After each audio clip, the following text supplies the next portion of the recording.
انسان سے سچی محبت، سچا پیار صرف وہ کر سکتا ہے جو اللہ سے پیار کرتا ہے، اور جس کو اللہ سے پیار نہیں ہے وہ کسی سے بھی سچا پیار نہیں کر سکتا۔ یہ دوائی ہے رب کے نام کی۔ جب یہ دوائی دل میں جائے گی تو پھر آہستہ آہستہ اثر دکھائے گی۔ جب تک یہ دوائی نور کی، رب کے نام کی دل میں جائے گی نہیں تو آپ کا رب سے کوئی تعلق نہیں۔ تعلق پیدا کرنے کے لیے ضروری ہے کہ رب کا نام، اس کا نور دل میں جائے۔ جیسے ایک ہوتا ہے جاپ اور ایک ہوتا ہے سمرن۔ جاپ اور سمرن میں فرق یہ ہے کہ جاپ جیب سے ہوتا ہے، اسی لیے جاپ کہلاتا ہے۔ جیب کہتے ہیں زبان کو، اور جو سمرن ہوتا ہے وہ اندر دل کی دھڑکنوں میں ہوتا ہے۔ تو جب تک جاپ سے سمرن تک نہیں آئیں گے سچائی نہیں آئے گی۔ ستیہ کا تعلق جیب سے نہیں ہے، دل سے ہے۔ اب ہم نے اگر کسی دور مقام پر اپنے کسی رشتہ دار یا اپنے دوست سے کانٹیکٹ کرنا ہے تو ہم فون اٹھا کے فون گھمائیں گے۔ تو فون کا کام کیا ہے؟ اس کے ذریعے کانٹیکٹ کر سکتے ہیں۔ ہم پاکستان، انڈیا میں کسی سے بات کرنا چاہیں گے تو فون کے ذریعے ہو سکتی ہے۔ یہاں پر ہم بولیں اور انڈیا میں کوئی سن لے، ایسا نہیں ہوگا۔ اب آپ ذرا سوچیں کہ جب ہماری آواز دوسرے محلے میں نہیں پہنچتی تو ہندوستان پاکستان کیسے پہنچے گی؟ ہندوستان پاکستان نہیں پہنچے گی تو رب تک کیسے پہنچے گی؟ یہ لوگوں نے ایک بہت بڑی غلطی کی، تمام مذہب والوں نے۔ نمبر 1، ان کا یہ گمان ہے، گمان تو صحیح ہے، کہ اللہ تعالیٰ سب کچھ دیکھ رہا ہے، سب کچھ سنتا ہے۔ اللہ تعالیٰ سمیع اور بصیر ہے، سننے والا بھی ہے، دیکھنے والا بھی ہے۔ تو اس بنیاد پر وہ سب یہ سمجھتے ہیں کہ جو کچھ بھی ہم کہہ رہے ہیں اللہ کو پتہ ہے، ہماری دعا، ہماری جاپ، ہمارا ذکر، سب کچھ۔ اللہ کے پاس تو یہ کوالٹی ہے کہ وہ تو سننے اور دیکھنے کے قابل ہے، لیکن تمہارے پاس یہ کوالٹی ہے کہ اپنی آواز اس تک پہنچاؤ۔ جب بات ہوتی ہے تمہاری تو تم اس کے ساتھ اللہ کو ملا دیتے ہو، کہ تم کیا سمجھتے ہو کہ اللہ کو سنائی نہیں دیتا، اللہ کو دکھائی نہیں دیتا۔ بات اللہ کی کہاں ہو رہی ہے؟ تمہاری ہو رہی ہے کہ تمہاری آواز پہنچ رہی ہے یا وہاں نہیں؟ بات تو تمہاری ہو رہی ہے۔ اکثر لوگ یہ کہتے ہیں کہ بھئی وہ سنتا ہے، وہ دیکھتا ہے، سنتا بھی ہے، دیکھتا بھی ہے، لیکن ایک چھوٹی سی بات آپ نے آج سمجھنی ہے۔ دیکھو، اگر ہمارا دھیان نہ ہو، توجہ نہ ہو، ہمارے برابر میں بیٹھ کے کوئی کیا بول رہا ہے ہمیں نہیں پتہ چلتا۔ اگر ہم دھیان دیں، توجہ دیں تو پھر ہم سنتے ہیں، ٹھیک ہے نا؟ اسی طرح اللہ تعالیٰ کی مخلوق اربوں میں ہے، کھربوں میں ہے۔ کیا اللہ ہر بندے کی بات کان لگا کے سنے گا؟ نہیں۔ کیا اللہ ہر انسان کو دیکھے گا؟ نہیں۔ اللہ تعالیٰ اس کی طرف اس کی بات سنتا ہے، اس کو دیکھتا ہے جس کی طرف وہ متوجہ ہوتا ہے، جس کی طرف اس کا دھیان رہتا ہے۔ ایک حدیث شریف میں ہے کہ اللہ تعالیٰ جو ہے وہ تمہاری شکلوں کو، تمہارے عملوں کو نہیں دیکھتا، بلکہ تمہارے دل، تمہاری نیت کو دیکھتا ہے۔ تو جب اللہ دیکھنا چاہے گا تم کو تو اس وقت پھر وہ تمہارے دل کو دیکھے گا نا، تمہاری زبان کو نہیں دیکھے گا، تمہارے عمل کو نہیں دیکھے گا۔ یہی ایک نقطہ ہے جو اگر لوگوں کی سمجھ میں آ جائے تو بہت بڑی غلط فہمی سے نکل جائے۔ دوسرا یہ کہ قرآن مجید میں آ گیا کہ ہم تمہاری شہرک سے قریب ہیں۔ وہ بات اللہ تعالیٰ نے نبیوں کے لیے کہی تھی، وہ بات اللہ تعالیٰ نے مرسلین کے لیے کہی تھی، اور عام آدمی نے وہ اپنے لیے سمجھ لی کہ اللہ میری شہرک سے قریب ہے۔ جیسے سورہ قاف میں ہے وَلَقَدْ خَلَقْنَا الْإِنسَانَ، اور یقیناً ہم نے انسان کو تخلیق کیا۔ کون سے انسان کی بات ہو رہی ہے؟ یہ آدم صفی اللہ کی بات ہو رہی ہے۔ پہلے انسان وہ ہیں نا۔ وَنَعْلَمُ، اور ہم جانتے ہیں، مَا تُوَسْوِسُ بِهِ نَفْسَهُ، اور ہم جانتے ہیں جو اس کے نفس میں خیالات آتے جاتے ہیں، ان سے واقف۔ کس سے بات ہو رہی ہے؟ آدم صفی اللہ کے بارے میں بات ہو رہی ہے۔ وَنَحْنُ أَقْرَبُ إِلَيْهِ، اور ہم نزدیک ہیں اس کے، من حبل الورید، اس کی شہرک سے بھی زیادہ، یعنی ایگزیکٹ نہیں بتایا ہے کہ کتنا قریب ہیں، شہرک سے بھی زیادہ قریب ہیں۔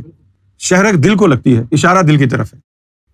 تو اس بنا پر اکثر مسلمان بلکہ زیادہ تر مسلمان یہ سمجھتے ہیں کہ اللہ تعالیٰ تو ان کی شارک سے بھی قریب ہے، تو ان کو مرشد کی کیا ضرورت ہے، اللہ تعالیٰ تو ان کے اندر موجود ہے۔ اللہ تعالیٰ اگر تمہارے اندر موجود ہوتا تو تمہارے کارنامے، تمہارے گناہ، تمہارے فراڈ، بے ایمانیاں، تمہاری شیطانیت یہی ہوتی جو تم کر رہے ہو۔ جن کی شارک سے قریب اللہ ہے وہ تو اللہ کے دوست ہو جاتے، وہ تو کسی کو تنگ نہیں کرتے، فراڈ نہیں کرتے، دھوکہ نہیں دیتے۔ یہ 2-4 غلط فہمیاں نکالنی پڑتی۔ ایک تو یہ کہ تم اپنی آواز رب تک پہنچانے کے قابل ہو جاؤ، یہ بہت بڑی بات ہے۔ اس وقت عام انسان کے پاس یہ طاقت نہیں کہ وہ اپنی آواز اللہ تک پہنچا دے، اور نہ عام انسان کے لیے یہ بات ثابت ہے کہ اللہ اس کی شہرک سے قریب۔ اللہ ان کی ہی شہرک سے قریب ہوا ہے جنہوں نے باطنی تعلیم کے ذریعے اپنے دل میں رب کو بسا لیا ہے، اور جو خشک عبادات ہی کرتے رہے، زبانی کلامی جسمانی عبادات کرتے رہے، اللہ ان کے قریب تو نہیں ہے۔ آج کا انسان کسی بھی دھرم کا، کسی بھی مذہب کا ہو، وہ رب کو کیا پہچانے گا جب وہ سیدھا راستہ چننے کے قابل نہیں ہے۔ اب ہم اپنے مسلمانوں کی ہی بات لے لیں، اگر ہم میں یہ تمیز ہوتی، یہ کسوٹی ہمارے پاس ہوتی کہ سیدھا راستہ کیا ہے، تو کیا ہم شیعہ سنی وہابی دیوبندی بن گئے ہوتے؟ ایک ہوتے۔